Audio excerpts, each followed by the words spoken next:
क्या कभी ऐसा सोचा है कि ज्ञान और वैराग्य, इसकी भी कोई उम्र होती है भला? मतलब क्या कोई 5 साल का दिखने वाला बालक भी जीवन के परम सत्य का उपदेश दे सकता है? हाँ, ये सवाल तो मन में आता है। आज हम कुछ ऐसे ही अद्भुत और कह सकते हैं रहस्यमय व्यक्तित्वों की दुनिया में उतर रहे हैं। बिल्कुल। श्री सनकादि ऋषि, सनक, सनंदन, सनातन और सनत कुमार। जी, ये वो 4 नाम हैं जिनका जिक्र हमारे पुराणों में, आध्यात्मिक ग्रंथों में अक्सर आता है। हाँ, बार बार। खासकर जब सृष्टि की शुरुआत की बात हो या फिर गहरे आत्मज्ञान या वैराग्य की। सही। और ये कोई साधारण संत नहीं है। इन्हें तो आप देखिए स्वयं भगवान विष्णु का ज्ञानावतार माना जाता है। ज्ञानावतार? हाँ, जो एक विशेष उद्देश्य से प्रकट हुए थे। बिल्कुल। और आज की हमारी ये जो गहरी पड़ताल है, ये आधारित है श्री सनकादि अवतार, आत्मज्ञान और वैराग्य नाम के एक लेख के कुछ अहम हिस्सों पर। अच्छा। ये स्रोत हमें उनके दिव्य जन्म की कहानी बताता है और उनके हमेशा बालक बने रहने के पीछे जो गहरे कारण है उसके बारे में बताता रहता है। और उनकी जो शिक्षाएं हैं जो आज भी उतनी ही प्रासंगिक हैं, उसकी एक झलक देता है। तो मतलब आज हमारा इरादा यही है कि इन स्रोतों से जो मुख्य बातें हैं उन्हें निकालें, समझें। हाँ, जैसे ये ऋषि प्रकट कैसे हुए, क्यों उन्होंने सृष्टि के विस्तार की जगह वैराग्य को चुना। ये बड़ा सवाल है। और उनके हमेशा 5 साल के बालक दिखने का क्या आध्यात्मिक मतलब है। हाँ। और कैसे उन्होंने राजा पृथु जैसे मतलब इतने शक्तिशाली सम्राट को भी आत्मज्ञान का रास्ता दिखाया। सही कहा। चलिए तो फिर इस ज्ञान गंगा में गोता लगाते हैं। जरूर। तो कहानी शुरू होती है कल्प के बिल्कुल आरंभ में। जी। जब सृष्टिकर्ता ब्रह्मा जी ने अपने मन में इस ब्रह्मांड और इसके जो अलग अलग लोक हैं, हाँ। उनकी रचना का संकल्प लिया। एक बहुत बड़े काम की शुरुआत थी ये।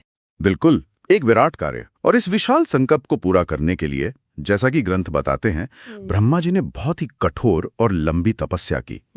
उनकी इस गहन मतलब एकाग्र निष्ठा को देखकर परमपिता भगवान विष्णु बहुत प्रसन्न हुए। और यहीं पर कहानी एक कह सकते हैं असाधारण मोड़ लेती है। हाँ।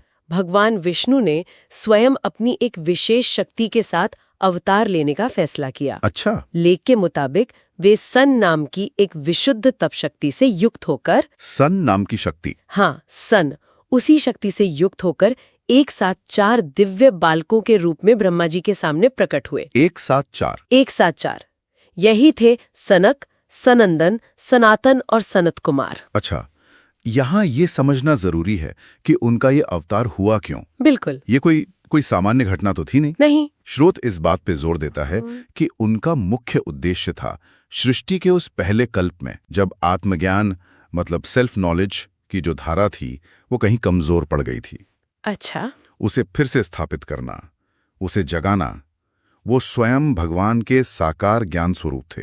ज्ञान का ही स्वरूप? हाँ, ज्ञान का ही स्वरूप। तो जब ये चारों तेजस्वी बालक, जो ब्रह्मा जी के मानस पुत्र भी कहलाए, जी, मानस पुत्र, उनके सामने आए, तो पितामह ब्रह्मा ने उन्हें सृष्टि रचना के काम में मदद करने को कहा। हाँ, स्वाभाविक है। उन्होंने कहा, पुत्रों, जाओ और प्रजा की सृष्टि करो, संसार का विस्तार करो। लेकिन उन बाल ऋषियों का जो जवाब था वो सृष्टि के स्थापित क्रम पर एक गहरा सवाल खड़ा कर देता है। क्या कहा उन्होंने? उन्होंने बहुत ही विनम्रता से लेकिन उतनी ही दृढ़ता से जवाब दिया। लेख बताता है कि उन्होंने कहा, पिताश्री, इस सांसारिक प्रपंच का विस्तार मतलब ये सृष्टि रचना जीवों को जन्म मरण के चक्कर में डालता है, बंधन में डालता है। हाँ, बंधन में। हमारा रास्ता ये नहीं है। हम तो वैराग्य यानी अनासक्ति और लगातार भगवत भजन को ही जीवन का परम लक्ष्य मानते हैं। ये सुनकर तो सृष्टिकर्ता ब्रह्मा जी भी निरुत्तर रह गए होंगे। बिल्कुल निरुत्तर। ये सोचना ही कितना आश्चर्यजनक है। हाँ। जिसने सृष्टि का संकल्प लिया वो अपने ही ज्ञान स्वरूप पुत्रों के वैराग्य भरे निश्चय के सामने स्तब्ध। क्या स्रोत इस पर कुछ और बताता है कि ब्रह्मा जी ने इसे सिर्फ आज्ञा ना मानना समझा या वो इसके पीछे का गहरा भाव समझ पाए? देखिए, स्रोत सीधे तौर पर ब्रह्मा जी की अंदरूनी प्रतिक्रिया का बहुत विस्तार से विश्लेषण तो नहीं करता है। अच्छा। लेकिन उनका निरुत्तर हो जाना ही अपने आप में बहुत कुछ कह देता है। सही बात है। ये शायद इस बात का संकेत है कि वो उन बालकों के कथन में जो गहरा सत्य था और उनका जो असाधारण अधिकार था, उसको समझ गए थे। वो जान गए थे कि ये साधारण बालक नहीं है। हाँ, बल्कि किसी ऊंचे उद्देश्य से आए हैं जो सृष्टि के सामान्य क्रम से परे है। उनका इनकार अवज्ञा नहीं था। तो क्या था? बल्कि अपने चुने हुए ऊंचे रास्ते के प्रति पूरा समर्पण था। अच्छा, और इसके बाद उन्होंने क्या रास्ता चुना फिर? जैसा लेख में बताया गया है, अपने निश्चय पर वो अटल रहे। ये चारों कुमार ऋषि सांसारिक कामों से बिल्कुल विमुख हो गए। अच्छा। वे वन में चले गए और पूरी तरह से आत्मसाधना और भगवत चिंतन में लग गए। यानी दुनिया के शोर शराबे से दूर। हाँ बिल्कुल, सृष्टि के कोलाहल से खुद को पूरी तरह अलग कर लिया और ज्ञान और तप के मार्ग को अपना लिया। और उनके इस मार्ग में एक और पहलू है जो हमेशा एक उत्सुकता जगाता है। कौन सा? उनका हमेशा बालक के रूप में रहना। हाँ, ये तो है। लेख साफ कहता है कि वे हमेशा 5 वर्ष की आयु के ही दिखते हैं, न कभी बढ़ते हैं न बूढ़े होते हैं। इसके पीछे क्या गहरा रहस्य है? हाँ, ये उनके चरित्र का एक बहुत ही महत्वपूर्ण और कह सकते हैं प्रतीकात्मक पहलू है। लेख के अनुसार उनके हमेशा 5 साल के बालक बने रहने का कारण है सांसारिक माया के जो विकार हैं। माया के विकार? हाँ, उनसे पूरी तरह अछूता रहना। अच्छा। आप सोचिए, 5 साल का निष्पाप बालक, काम, क्रोध, लोभ, मोह, अहंकार, हाँ, ये सब नहीं होता। हाँ, इन मनोविकारों से वो स्वाभाविक रूप से परे होता है। यही विकार तो मन को मैला करते हैं, आत्मा को बंधन में डालते हैं। तो ये माया क्या है संक्षेप में, जिससे वो बचना चाहते थे? संक्षेप में कहें तो लेख के संदर्भ में माया वो भ्रम है, वो इल्यूजन है जो हमें इस क्षणभंगुर संसार को ही सच मानने पर मजबूर करती है। अच्छा। यह हमें चीजों से, रिश्तों से, उपलब्धियों से बांधती है और आत्मा का जो सच्चा स्वरूप है उसे भुला देती है।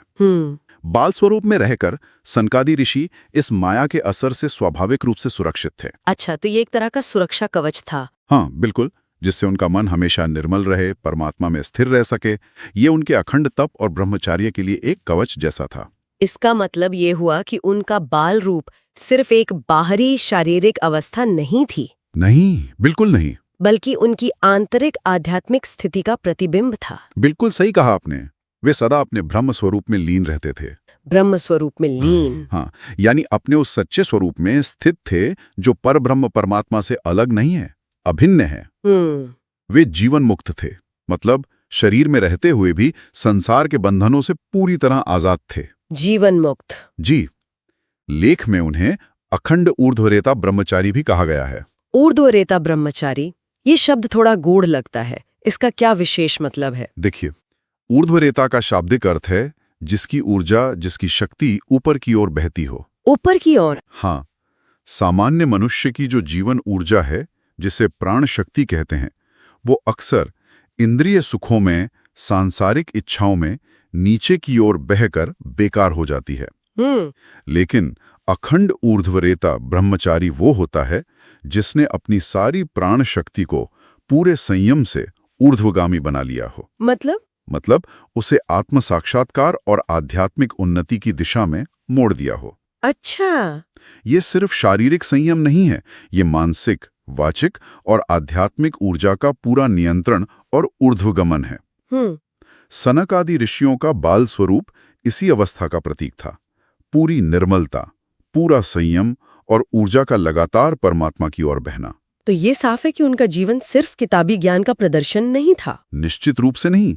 जैसा कि लेख भी बताता है, उनका जीवन त्याग यानी रेनॉन्सिएशन, त्याग, तप यानी ऑस्टेरिटी, तप, और ब्रह्मलीनता यानी एब्जॉर्प्शन इन द एब्सोल्यूट का एक जीता जागता उदाहरण है। ज्ञान तो उनके स्वरूप का हिस्सा था ही, हाँ, लेकिन उस ज्ञान को जीवन में उतारने के लिए जिस स्तर के त्याग और तपस्या की जरूरत होती है, उसके वो साक्षात प्रमाण थे। उनका पूरा अस्तित्व ही एक उपदेश था। और उनका ये प्रभाव सिर्फ उन तक ही सीमित नहीं रहा। नहीं, बिल्कुल नहीं। उन्होंने अपने इस ज्ञान और अनुभव को दूसरों तक भी पहुंचाया। हाँ, लेख में इसका उल्लेख है कि उन्होंने दूसरे जिज्ञासु ऋषियों और साधकों को भी आत्मज्ञान का उपदेश दिया। उन्हें मुक्ति का सच्चा रास्ता दिखाया। वो ज्ञान के प्रकाश स्तंभ जैसे थे जो भटके हुओं को दिशा दिखाते थे। और शायद इसका सबसे प्रसिद्ध उदाहरण हमें मिलता है आदिराज पृथु के वृत्तांत में। हाँ, राजा पृथु कोई साधारण राजा नहीं थे। वो एक महान, प्रतापी, चक्रवर्ती सम्राट थे। जी हाँ, पृथ्वी को व्यवस्थित करने का श्रेय उन्हें जाता है। हाँ, कृषि योग्य बनाने का। इतने शक्तिशाली और सांसारिक रूप से सफल व्यक्ति को इन बाल ऋषियों ने कैसे प्रभावित किया? यही तो उनकी ज्ञान शक्ति का चमत्कार है। लेख बताता है कि जब राजा पृथु अपने ऐश्वर्य के शिखर पर थे, तब सनकादि कुमारों ने उनकी राजसभा में आकर उन्हें ब्रह्म तत्व का उपदेश दिया। ब्रह्म तत्व, इसका क्या मतलब हुआ? उन्होंने पृथु को क्या समझाया? ब्रह्म तत्व का मतलब है ब्रह्म का सार। सार? हाँ, यानी वो परम अंतिम सत्य जो इस पूरी सृष्टि का आधार है, जिससे सब कुछ पैदा होता है, जिसमें सब स्थित है और जिसमें आखिर में सब लीन हो जाता है। अच्छा। ये वही सत्य है जिससे हमारी आत्मा मूल रूप से एक है, पर माया के कारण हम इसे भूल जाते हैं। सनकादि ऋषियों ने राजा पृथु को इसी आत्मज्ञान, इसी परम सत्य का बोध कराया। उन्होंने समझाया कि ये सांसारिक ऐश्वर्य, राज्य, शक्ति, ये सब टिकने वाले नहीं हैं, क्षण भंगुर है, अनित्य है। हाँ, अनित्य। सच्चा सुख और सच्ची स्वतंत्रता केवल आत्मज्ञान और परमात्मा की अनुभूति में ही है। और एक सम्राट पर जिसके पास सब कुछ था, इस उपदेश का क्या असर हुआ? असर बहुत गहरा और क्रांतिकारी था। सच में? हाँ, लेख के अनुसार उन बाल ऋषियों के मुख से निकले ब्रह्म ज्ञान के शब्दों ने राजा पृथु के दिल में वैराग्य की आग जला दी। वैराग्य की अग्नि? जी। उन्हें संसार की नश्वरता का और आत्मज्ञान की महत्ता का बोध हो गया। नतीजा ये हुआ कि उन्होंने वो सब कुछ त्याग दिया जिसके लिए लोग तरसते हैं, अपना विशाल साम्राज्य, अपना राजपाट, अपना वैभव, सब कुछ छोड़ दिया। हाँ, सब। और वे तपस्या करने के लिए वन में चले गए। ये घटना तो सचमुच इस बात को पक्का करती है कि सच्चा ज्ञान उम्र या बाहरी रूप का मोहताज नहीं होता। बिल्कुल नहीं होता। ये आत्मा की गहराई से आता है और उसकी शक्ति किसी भी सांसारिक सत्ता से कहीं ज्यादा है। सही कहा। 5 साल के दिखने वाले बालकों ने एक चक्रवर्ती सम्राट के जीवन की दिशा ही बदल दी। बिल्कुल। और ये घटना हमें एक और जरूरी संदेश देती है, जैसा स्रोत में छिपा है। क्या? कि जब सारा संसार मोह माया और सांसारिक चीजों में डूबा हो, तब भी एक निष्पाप, ज्ञान में स्थित, निर्मल मन वाला बालक भी परब्रह्म का मार्गदर्शक बन सकता है। हाँ। शायद उनकी वो बाल सुलभ मासूमियत और ज्ञान की गहराई का जो मेल था, हाँ, उसी ने पृथु जैसे अनुभवी सम्राट को भी इतना प्रभावित किया। तो वास्तव में ये कथा सिर्फ 4 अनोखे ऋषियों की कहानी भर नहीं है। नहीं, ये उससे कहीं ज्यादा गहरी है। जैसा कि लेख का भावार्थ है, ये उस दिव्य संकल्प की, उस ईश्वरीय योजना की कहानी है, जो सृष्टि के आरंभ से ही संसार को अज्ञान के अंधेरे से ज्ञान के प्रकाश की ओर, हाँ, बंधन से मुक्ति की ओर ले जाने के लिए काम कर रही है। अच्छा। सनकादि ऋषि उसी दिव्य संकल्प के साकार रूप थे, जिनका उद्देश्य ही आत्मज्ञान, वैराग्य और मोक्ष के मार्ग को आसान बनाना था। और एक अंतिम पर शायद सबसे महत्वपूर्ण बात जो स्रोत हमें समझाता है, वो ये है कि जब किसी का मन पूरी तरह से बिना किसी रुकावट के परब्रह्म में लीन हो जाता है, जब मन की सारी वृत्तियां शांत होकर आत्मा अपने मूल स्वरूप में स्थित हो जाती है, हाँ, तब शरीर की बाहरी अवस्था, चाहे वो बालक का हो, युवा का हो या बूढ़े का, उसका कोई खास मतलब नहीं रह जाता। मतलब शरीर गौण हो जाता है। हाँ, गौण हो जाता है। ऐसा व्यक्ति, ऐसी आत्मा स्वयं परमात्मा का संदेशवाहक, उनका दूत बन जाती है। अच्छा। सनकादि ऋषियों का वो हमेशा बालक वाला रूप उनकी सी आंतरिक, हमेशा बनी रहने वाली ब्रह्मलीनता का बाहरी प्रतीक भर था। उनकी शक्ति उनके शरीर में नहीं, उनकी आत्मस्थिति में थी। तो अगर हम आज की इस गहरी चर्चा से निकलें, जो मुख्य रत्न हैं, उनको समेटें। हाँ, बिल्कुल। तो सबसे पहले ये बात सामने आती है कि श्री सनकादि ऋषि सनक, सनंदन, सनातन और सनत कुमार भगवान विष्णु के विशेष ज्ञानावतार थे, जी, जो सृष्टि के आदि काल में आत्मज्ञान को फिर से स्थापित करने के लिए प्रकट हुए थे। दूसरी महत्वपूर्ण बात, उन्होंने सृष्टिकर्ता ब्रह्मा जी के सृष्टि रचना के आदेश को विनम्रता से मना कर दिया। हाँ, अस्वीकार कर दिया, क्योंकि उनके लिए आत्मज्ञान, वैराग्य और निरंतर भगवत चिंतन का मार्ग ही सबसे ऊपर था, न कि सांसारिक प्रपंच का विस्तार। तीसरी बात, वे हमेशा 5 वर्ष के बालक के रूप में रहे, जो उनकी माया के विकारों से परे पूरी निर्मलता, अखंड ब्रह्मचर्य और जीवन मुक्त अवस्था का प्रतीक था। बिल्कुल, उनका बाल रूप उनकी आंतरिक आध्यात्मिक परिपक्वता को दिखाता था। सही। चौथी बात, उनका प्रभाव बहुत दूर तक फैला। हाँ, बहुत। उन्होंने न केवल दूसरे ऋषियों और साधकों को, बल्कि आदिराज पृथु जैसे महान और शक्तिशाली सम्राट को भी ब्रह्म तत्व का उपदेश दिया। जी, और उन्हें संसार से विरक्त करके तपस्या और आत्मज्ञान के मार्ग पर प्रेरित किया। ये दिखाता है कि सत्य ज्ञान किसी भी हालत में असर डाल सकता है। और 5वां, उनका पूरा जीवन और उनकी शिक्षाएं त्याग, तप और ब्रह्मलीनता के महत्व को दर्शाती हैं और ये स्थापित करती हैं कि सच्चा ज्ञान और आध्यात्मिक अधिकार उम्र या बाहरी हालात पर निर्भर नहीं करते, सही, बल्कि आत्मा की गहराई और ईश्वर के प्रति समर्पण से आते हैं। अंततः ये पूरी कथा उस लगातार चलने वाले दिव्य प्रयास को दर्शाती है जो इस सृष्टि को उसके अंतिम लक्ष्य आत्मज्ञान और मोक्ष की ओर ले जाने के लिए हमेशा सक्रिय रहता है। सनकादि ऋषि उसी प्रयास के प्रकाश स्तंभ हैं। बिल्कुल।